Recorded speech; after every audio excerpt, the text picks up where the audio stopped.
The Galactic Empire, proud curator of over 50 alien species, each more self-important than the last, had grown accustomed to victories as effortless as breathing. Conquest was a ritual, a well-oiled bureaucratic machine drowning in tradition, pomp, and paperwork thicker than the atmosphere on Sorlax V. When the scouts brought word of Earth, a small, relatively primitive blue planet, there was a collective scoff so loud it nearly registered as a seismic event across the Imperial throne world. Earth was labeled an annexation priority 3, just above retrieve space debris and repaint statues of the Emperor. No advanced fleet was dispatched, no grand strategies drafted. Instead, a junior task force was assembled, led by Admiral Vrozik of the Amphibian Command, a portly, wet-skinned bureaucrat whose chief military experience was suppressing cafeteria riots. The first probe sent to Earth returned footage that reinforced their assumptions. Humans were observed engaging in what appeared to be ritualistic combat over shiny black rectangles, trampling one another in their eagerness. The scholars dubbed it a primitive battle for resource dominance, citing the time-stamped event as Black Friday. Consensus was reached. Earthlings were barely organized animals. As preparations for invasion commenced, a figure entered the Imperial War Council uninvited. The grand doors creaked under the weight of his presence. General Kothal, once the Empire's fiercest warrior, now an aging relic, stood before them, draped in the battered remains of a dozen campaigns. His left eye glowed faintly, an old injury from a battle none dared to recall aloud. "You seek to conquer Earth," Kothal rumbled, voice like gravel grinding underfoot. "I beg you to reconsider." Vrozik gave a theatrical groan, his wide mouth quivering with disdain. "Another war story, Kothal? Spare us. We are discussing serious matters." Kothal stepped forward, heavy boots clanging against the council floor. His gaze swept across the assembly, a swirling soup of smugness, ambition, and polished metals. "You can take their cities. You can burn their armies. But touch their women." He leaned in, lowering his voice until it brushed against every ear like a blade. "You will awaken something you cannot hope to defeat." A ripple of laughter coursed through the room. Several dignitaries exchanged amused glances.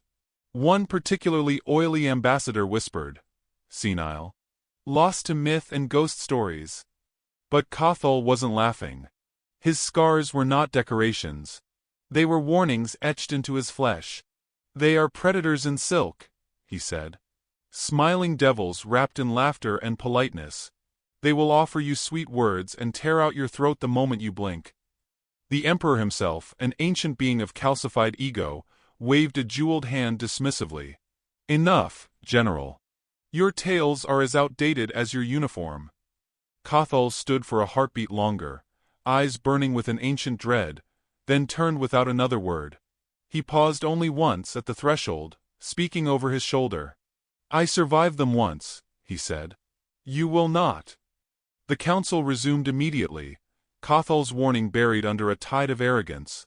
Within hours, the fleet was en route, a bloated, overconfident armada crossing the stars with invasion orders neatly filed under routine operations. Earth loomed ahead, peaceful and unaware. Vrozik's personal flagship, Majestic Triumph, hovered in low orbit, its observation decks packed with officers eager for a show. Initial target zones were selected, large population centers with minimal visible defenses. Their first landings were plotted in regions known for their less disciplined societies. Texas and Florida. The logic was simple. Strike the heart of chaos first. Shock, awe and immediate dominance. Vrozik observed the first descent through gleaming optics. Shuttles sliced the atmosphere, gliding down like predatory birds. Armored battalions, gleaming in polished chrome, disembarked into the humid air. Soldiers activated translation devices, prepared to issue commands of immediate surrender. Instead, they met resistance so bizarre it defied every textbook. In Texas, a convoy of civilians on horseback charged a hover tank battalion. Not with plasma rifles or missile launchers. No, with lassos, ropes, and expressions of sheer reckless glee. One trooper was dragged clean off his mount by a grandmother, who looked barely old enough to drive. In Florida, an incident unfolded that was later classified under unexplainable hostility. A human male, barefoot and clutching a live alligator, single-handedly disabled an entire reconnaissance unit. The footage, reviewed in stunned silence aboard the flagship, showed the man roaring something about state pride before launching the reptile through the open hatch of a command ship. Reports flooded in, officers requesting reinforcements, emergency evacuations, requests for therapy. None of it made any sense. Still, the alien generals remained certain. Skirmishes were expected. Chaos was manageable. Victory was inevitable. At least, until someone floated a new strategy. "They revere their females," said strategist Dalvesh, adjusting his ceremonial tunic. "Capture their women. Break their morale. They will crumble." A wave of approval swept the command room. It was a classic maneuver, used 1,000 times across the galaxy. Nothing demoralized primitives faster than seeing their protectors fall. Task forces were quickly assembled. Objectives: isolate and capture Earth's women, focusing on highly populated areas.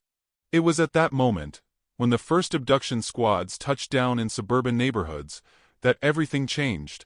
In one such suburb, Unit 7B descended silently into a park. Their target, a group of unarmed human females engaged in what seemed to be low-intensity training rituals, jogging in pairs and drinking large cups of caffeinated liquid. Leading Unit 7B was Lieutenant Drisk, a scaly, keen-eyed commander known for efficient operations. He activated his translator and approached the nearest female. "Surrender, Earth female," he intoned, extending a clawed hand. The woman, short, smiling, wearing bright leggings patterned with tiny avocados, looked up at him without fear. She sipped her coffee. "Well, aren't you just precious?" she said sweetly. Drisk faltered. His translator word. Command: comply or be restrained. The woman took another sip. She smiled wider. "You must be new here, sugar." Before Drisk could process her words, the woman's hand snapped out with shocking speed, grabbing his wrist. In a blur, she twisted, dropped, and sent him flipping over her shoulder. His squad moved to assist, only to be met by a dozen jogging partners, each pulling concealed weapons from colorful yoga bags. The park transformed into a war zone of pastel and pain. Across the landing zones, similar scenes unfolded.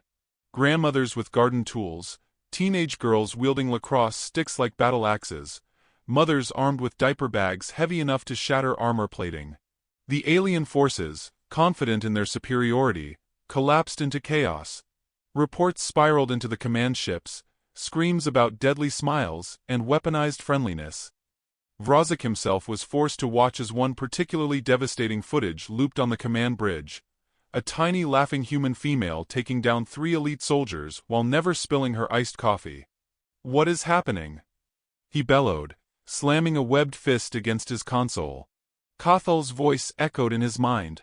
"They will smile before they strike." Desperation crept into the Empire's once proud ranks. Captured soldiers wept, recounting stories of being thanked and blessed right before being humiliated, disarmed and beaten senseless. On the ground, amidst the swirling carnage, Captain Lucy Monroe adjusted her baseball cap and surveyed her work. She was petite, with a smile that could melt steel beams, and the strategic mind of a chess grandmaster with blood on her hands. Her voice, thick with a southern drawl, purred through the communicator. "Admiral," she said, eyes twinkling, "you really should have listened when the nice old fellow warned you." Above, aboard the majestic Triumph, panic erupted. The council demanded explanations. Officers barked useless orders. Troop reinforcements were ordered and lost within minutes. Vrozik stared at Earth, once a glittering prize, now a roiling storm of defiance. He realized far too late that they had not invaded a primitive world. They had stepped onto a battlefield crafted by apex predators disguised as friendly neighbors, doting mothers, and charming young women. Cothal, watching from a darkened observation deck, exhaled a breath that tasted like vindication. He turned from the viewport, lips curling into a rare, grim smile. The real war was just beginning, and humanity had only just said hello. Vrozik could no longer pretend the operation was proceeding as planned. Reports of catastrophic losses streamed into the command bridge like floodwaters breaching a crumbling dam. The Empire's ground forces, so proud and so certain, were in retreat, routed not by overwhelming military force, but by something infinitely more insidious: Earth's women. They had been assured this planet was a soft target, that its primitive culture would yield within days. Yet everywhere he turned, Vrozik saw disaster unfolding in real time. Entire battalions had been annihilated by civilians with homemade weaponry and unsettlingly creative tactics. Even worse, the psychological toll was mounting. Elite soldiers wept during debriefings, unable to reconcile the image of smiling, sweet-spoken adversaries with the devastating precision of their counterattacks. Still, pride was a powerful drug.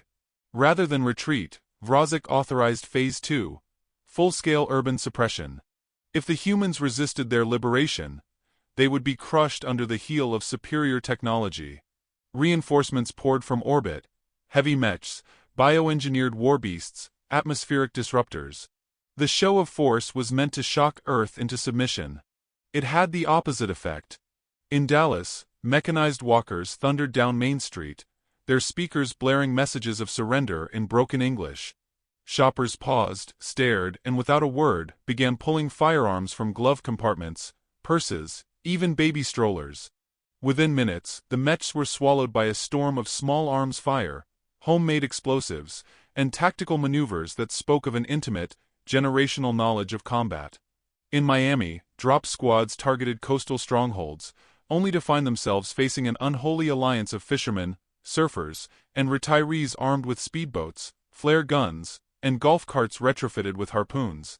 Unit 5X3's last transmission captured a woman in a neon swimsuit diving onto a shock trooper and subduing him with nothing but a beach towel and a broken bottle of sunscreen. The deeper they pushed, the worse it became. Every neighborhood, every cul-de-sac, was a potential fortress.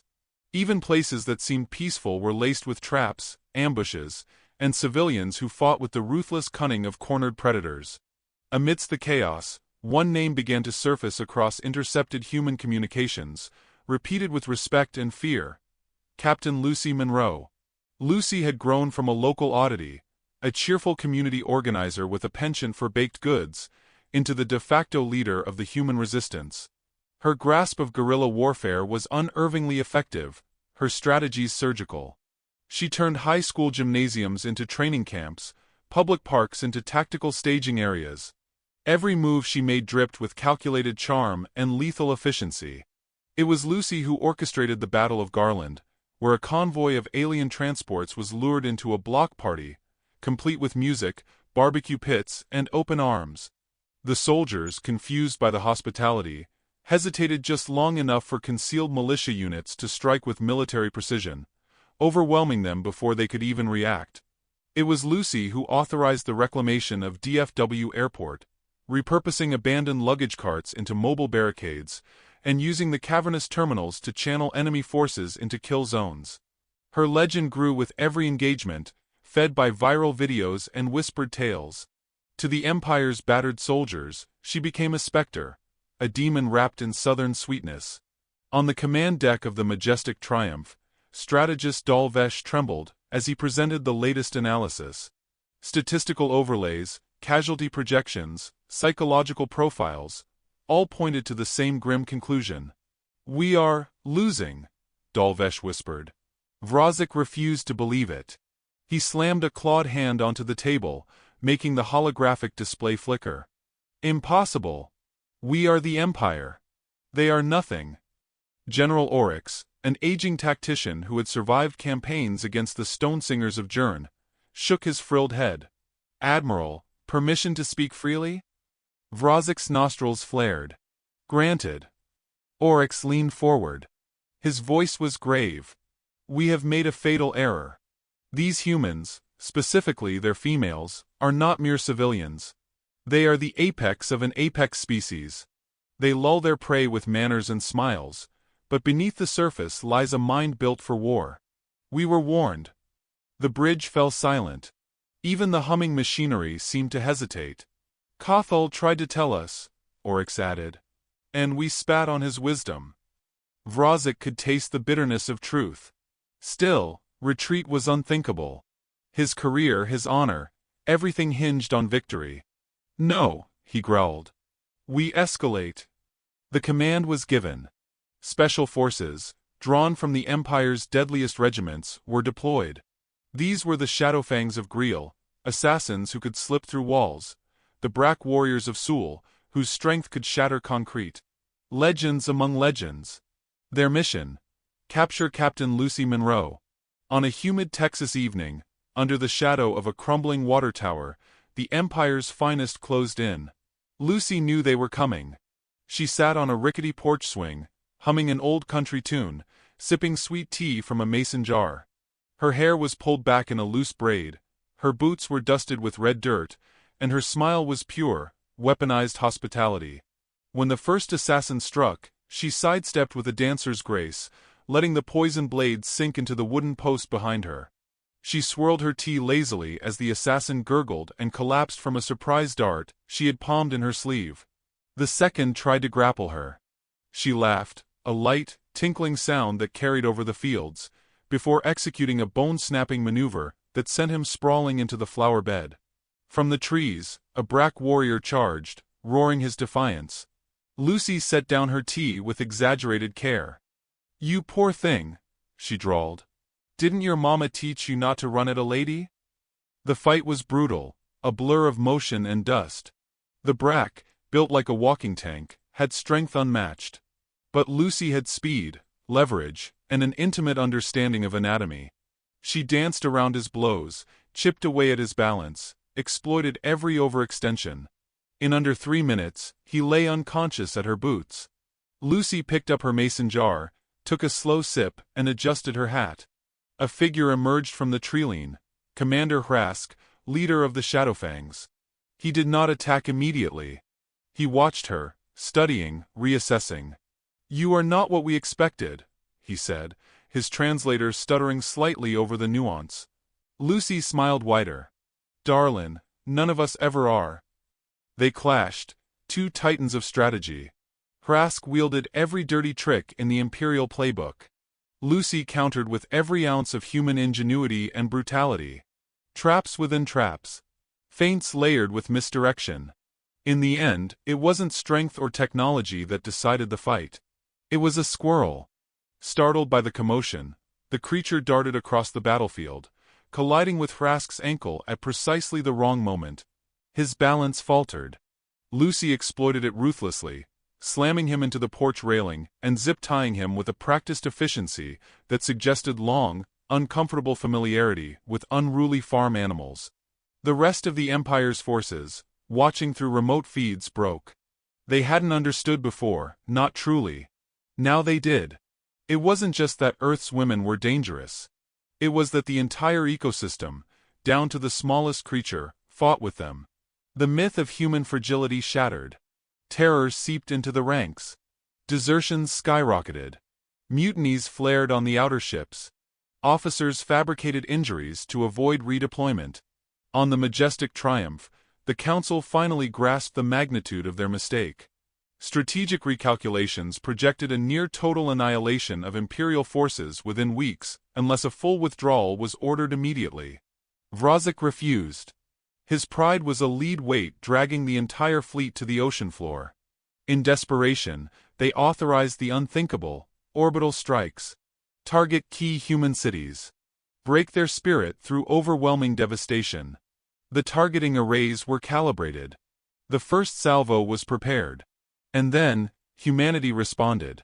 Intercepted frequencies revealed that Earth had cracked the Empire's encryption. Messages, once private and secure, now played across public channels. It was Captain Lucy Monroe's voice, soft and syrupy sweet, but laden with a menace so profound it froze the blood. "Now listen here, sugarplums," she said, as if addressing errant children. "Y'all got a choice to make. Pack up, turn tail, and scoot on home. Or stay right where you are and see what happens when you rile up a planet that ain't never backed down from a fight." Silence. Lucy chuckled, low and dangerous. "Bless your hearts if you choose wrong." The orbital arrays shut down without firing. Nobody gave the order. They simply stopped. Commanders feigned technical failures. Engineers invented system-wide glitches. Anything to avoid the responsibility of striking a world that had promised not just retaliation, but a vendetta so thorough it would erase them from history. Wrozek collapsed into his command chair, defeated not by superior firepower or cunning strategy, but by a force he had never learned to comprehend. The indomitable will of a people who smiled while sharpening knives behind their backs. Below, on Earth's battle-scarred fields, Captain Lucy Monroe wiped dust from her boots, surveyed the silent sky and grinned. The war was far from over. But now, humanity was hunting. The first blow of Earth's retaliation was not delivered by a missile or a warship. It came through a single hacked signal, a blinking red intrusion across every Imperial screen, blaring a crude yet chilling message, a short, grainy video of Captain Lucy Monroe.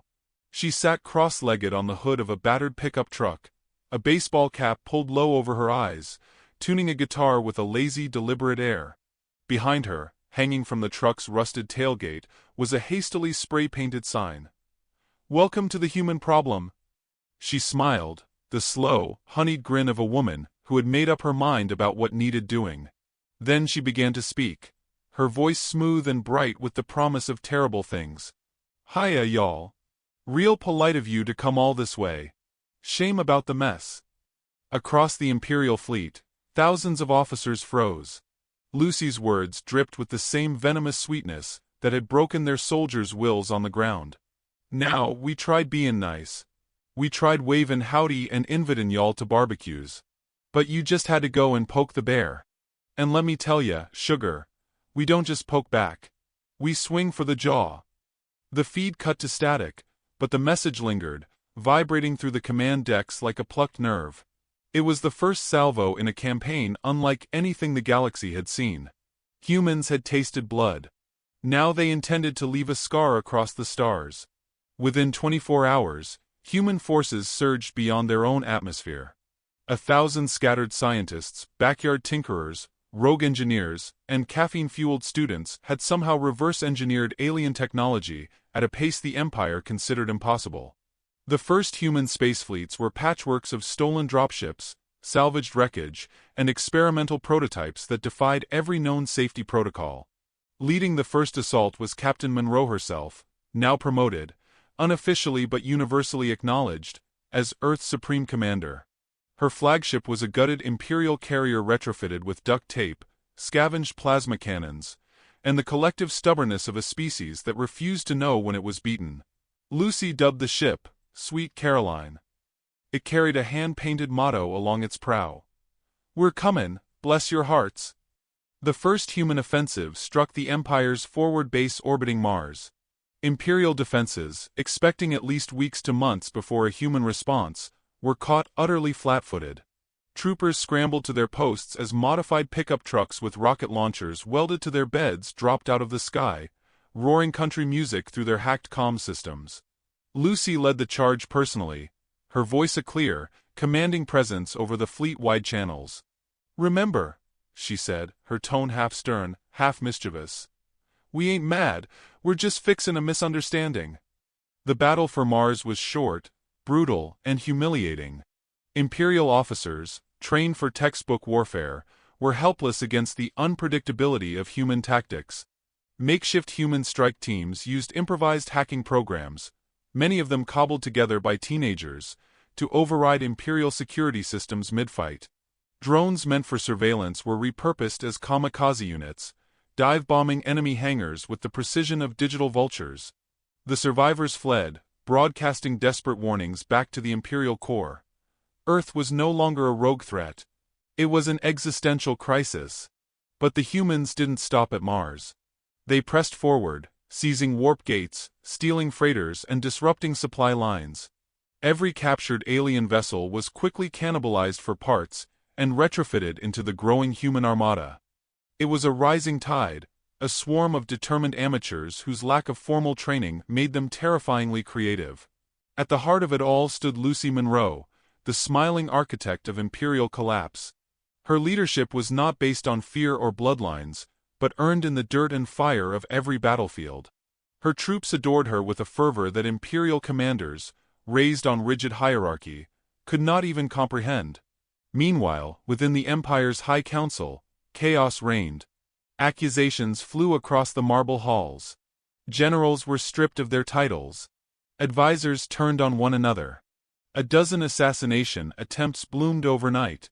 Trust, once a rare and brittle thing, shattered entirely.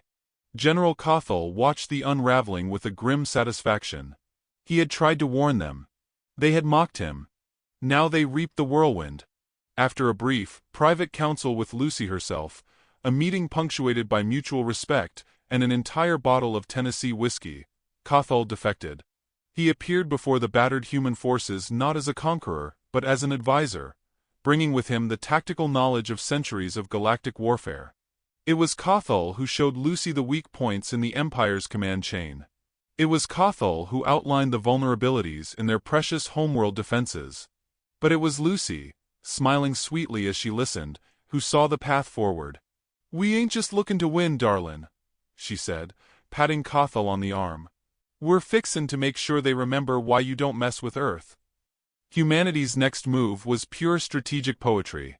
Rather than assault the Empire's throne world directly, a move that would have cost thousands of lives, they hit their communication hubs, their banking centers, their supply depots. They turned the Empire's sprawling bureaucracy against itself. Orders went unfulfilled. Resources vanished into phantom requisitions. Entire fleets turned in circles, trapped in endless loops of contradictory instructions. Where human warfare had once been derided as primitive, it now evolved into something feral and uncontainable. Lucy orchestrated devastating feints, launching apparent full-frontal assaults while her real forces slipped behind enemy lines to sabotage warp drives and corrupt targeting systems. She used human unpredictability as a weapon, turning every expectation into a liability. One famous maneuver, later studied by military academies across dozens of worlds, involved dressing a team of human operatives in bright mascot costumes, giant fuzzy animals, and having them infiltrate an imperial administrative complex during a parade celebration. The entire command center fell within minutes, undone by their own unwillingness to confront something they didn't understand. At every turn, Earth's forces fought not just with skill, but with humor, with rage, with a kind of manic resilience that no alien mind had ever prepared for. Captured alien soldiers, when interrogated, repeated the same haunting themes. They laughed while they fought. They bled and joked at the same time. We thought they were losing, until we realized they were just getting started. The psychological toll broke the Empire long before the final shots were fired. Imperial citizens, once proudly aloof, now whispered of humanity as bogeymen. Mothers told their children bedtime stories not of monsters under the bed, but of smiling Earth women, who might come for you if you disrespected hospitality. The name Lucy Monroe became both a curse and a prayer. Still, even as their empire crumbled, the Council clung to the fantasy of survival. In a last, desperate gambit, they gathered what remained of their honor guard and fortified the Imperial core itself, the gilded planet of Zalestra, the political and cultural heart of their domain. Their defenses were the stuff of legend: planetary shields powered by captive suns, orbital defense rings capable of atomizing fleets, legions of genetically modified guardians. Lucy saw all of it. She weighed her options. She smiled. It wasn't in Earth's nature to back down. It wasn't in Lucy's nature to leave a job half-finished. She called a meeting of her commanders, a scrappy collection of ex-mechanics, veterans, hackers, and dreamers. "We're gonna knock on their front door," she said, her voice light and bright. "Real polite-like. And when they open it, well, we'll be right neighborly." The final assault began with a single ship, the Sweet Caroline, breaking through the first defense ring by broadcasting an open signal. "We come in peace, loaded for bear." The defenses fired, naturally. But Earth's forces had prepared. Makeshift cloaking devices, sacrificial decoy drones, and raw, beautiful human audacity carried them through. Within hours, the battle for Zalestra was joined. It was chaos, brutal and glorious. Empire defenders fought with desperate, cornered ferocity. Humans answered with ingenuity, grit, and an infuriating refusal to die quietly. Lucy led from the front, moving through the battlefield like a force of nature. She directed charges, patched wounded soldiers with duct tape and prayer, and personally disabled shield generators using little more than jury-rigged explosives and a stubborn attitude. When the imperial palace finally fell, it was not to the sound of thunderous artillery or glorious banners. It was to the sound of a battered boombox, blaring a raucous, celebratory country song, as Earth's soldiers marched into the throne room wearing cowboy hats, work boots, and victorious grins. The Emperor, once so mighty, collapsed before Lucy's feet, babbling pleas for mercy. Lucy considered him for a long moment. Her face was unreadable, a careful mask of civility. Then she leaned down, tipped her hat back, and spoke softly enough that the entire galaxy seemed to lean in. "Now, darlin'," she said, "ain't no need for dramatics. We ain't monsters. We're just folks. But you come for our families, our homes, our women, and this here's what you get." The Emperor wept openly, the last shreds of dignity draining from him like blood. Lucy stood, turning to her makeshift army. "Y'all," she called, voice bright and fierce. "Let's show 'em how humans do hospitality." Cheers shook the golden walls.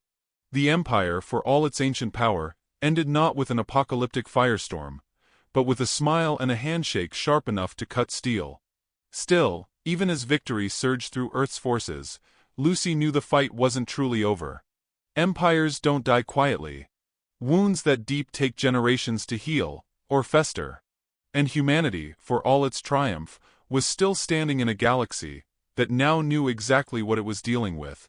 Lucy looked up at the stars, 1,000 possible futures burning in her mind. Her grin widened. After all, Earth wasn't just fighting for survival anymore. They were coming for the stars. The fall of Zalestra rippled outward like a stone cast into a still pond, sending shockwaves across the galaxy. Worlds that once whispered the Empire's name with reverence now spat it with disdain. Outposts declared independence overnight, fleets mutinied, and tributary species who had endured centuries of subjugation rose in open rebellion. The once mighty Galactic Empire, architect of a 1,000-year dynasty, unraveled in days. Yet amidst the collapsing grandeur, Earth remained remarkably silent. No imperial declarations were made. No demands for tribute or dominance. Instead, humanity did something far more unsettling. They set up trade stands. At every captured port and liberated planet, humans offered goods that bewildered alien markets. Genes that could survive a plasma blast, hot sauce capable of disabling minor species through spice alone, baseball caps worn as status symbols. Where the Empire had ruled with iron and fire, humanity conquered through curiosity, charisma, and sheer stubborn charm. Lucy Monroe stood at the center of this new galactic frontier, a living legend clad in dusty boots and a battered leather jacket.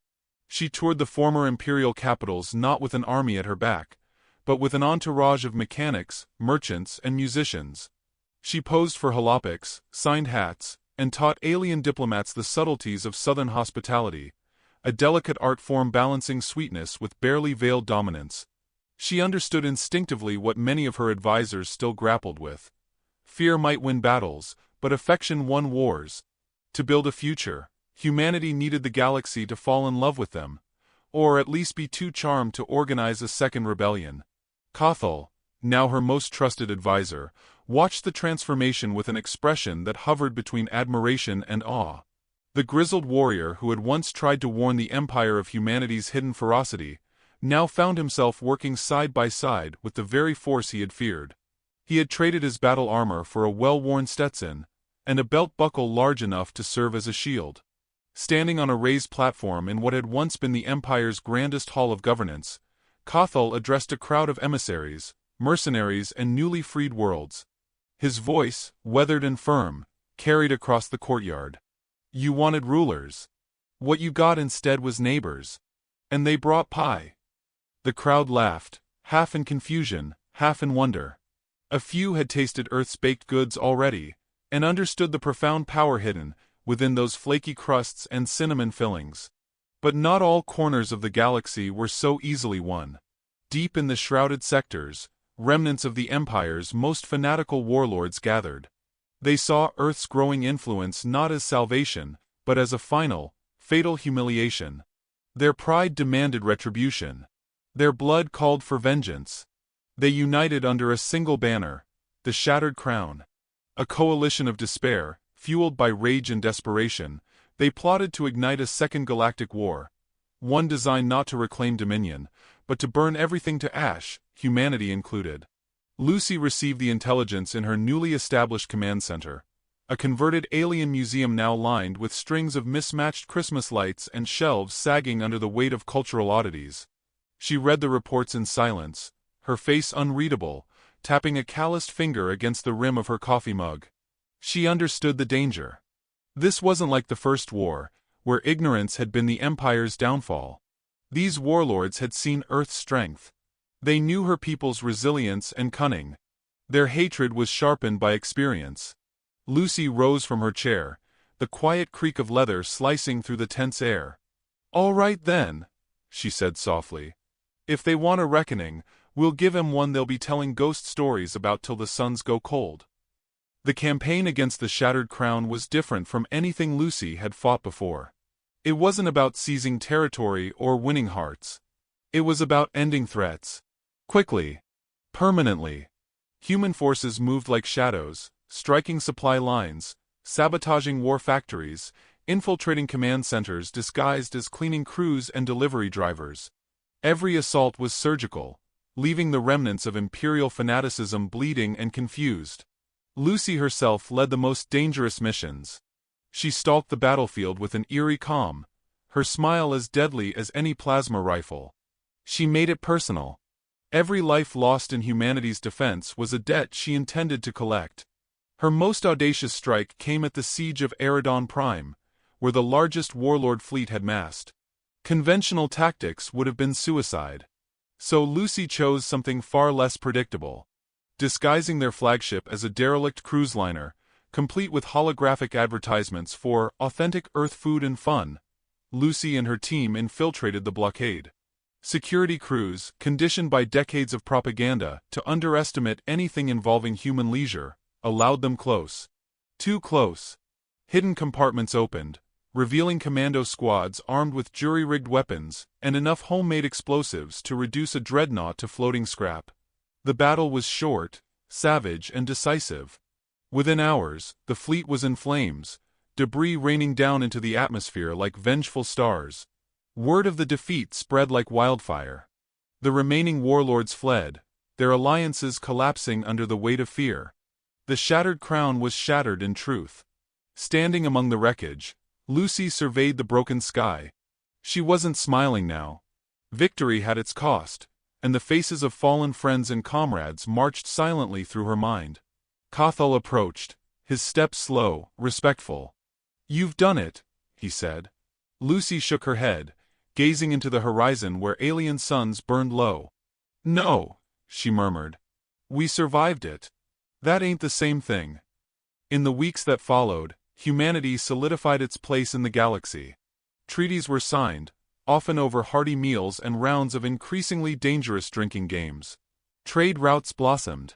Cultural exchanges thrived. Earth music, particularly country and rock, became strangely popular among species with no mouths. But Lucy never fully rested. She saw the unease lurking beneath the alliances. She heard the wary tones in diplomatic meetings. The galaxy admired humanity, but it also feared them. And that fear, she knew, could someday turn cold and deadly. So she built contingencies. She formed alliances not just of politics, but of shared dreams, exploration, innovation, storytelling. She encouraged mixed crews, partnerships that blurred species lines until distrust had nowhere to root. She made humanity indispensable, not because they demanded it, but because they offered things the galaxy had forgotten it needed: laughter, stubbornness, a reckless belief in better tomorrows. And she never let the galaxy forget, gently, politely, with that same dangerous smile, that Earth would never be conquered again. One evening, aboard the Sweet Caroline, Lucy sat with Cathal, gazing out at the stars. "Do you think we'll ever stop fightin'?" she asked, voice soft. Cathal rumbled a thoughtful sound deep in his chest. "Fighting is part of living. But maybe, you've taught them there's more to life than winning battles." Lucy considered that, turning her mug in her hands. Maybe, she said. Or maybe we just taught him to pick better battles. A soft alarm chimed. A message blinked across the console. An invitation from a newly allied world, offering a festival in Earth's honor. Lucy grinned, tipping her hat back. Well, reckon it's rude to ignore a party invite. Cathal chuckled, the sound low and almost human. As the sweet Caroline accelerated toward the unknown, Earth's flag, a battered patchwork of cloth stitched together by dozens of cultures, fluttered proudly from the ship's antenna. They hadn't conquered the galaxy. They'd something far more dangerous. They'd joined it. And wherever Earth went, the galaxy would never be the same again.